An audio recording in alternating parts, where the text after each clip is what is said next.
Măi, deci voi vreți să mâncați toți micii aici, la fața locului? Aici unde s-au preparat? Vai de capul meu, direct de la sursă? Extraordinar. Mama și fiul. De care ai mâncat, bune, de mici?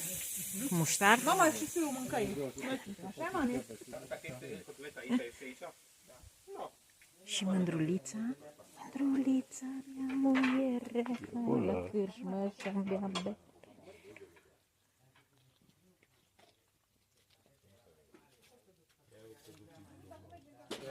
Generația tânără.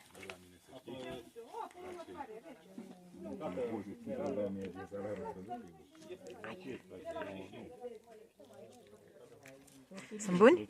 Buni, mici. Deci la toată lumea trage, nu numai.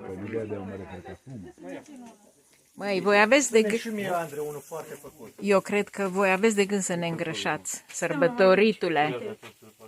Nu știu. Deci mie punem doi acolo să uiți de ei. Mie punem doi să uiți de ei pe grătar. Până vin eu și zic, noi ia-i jos.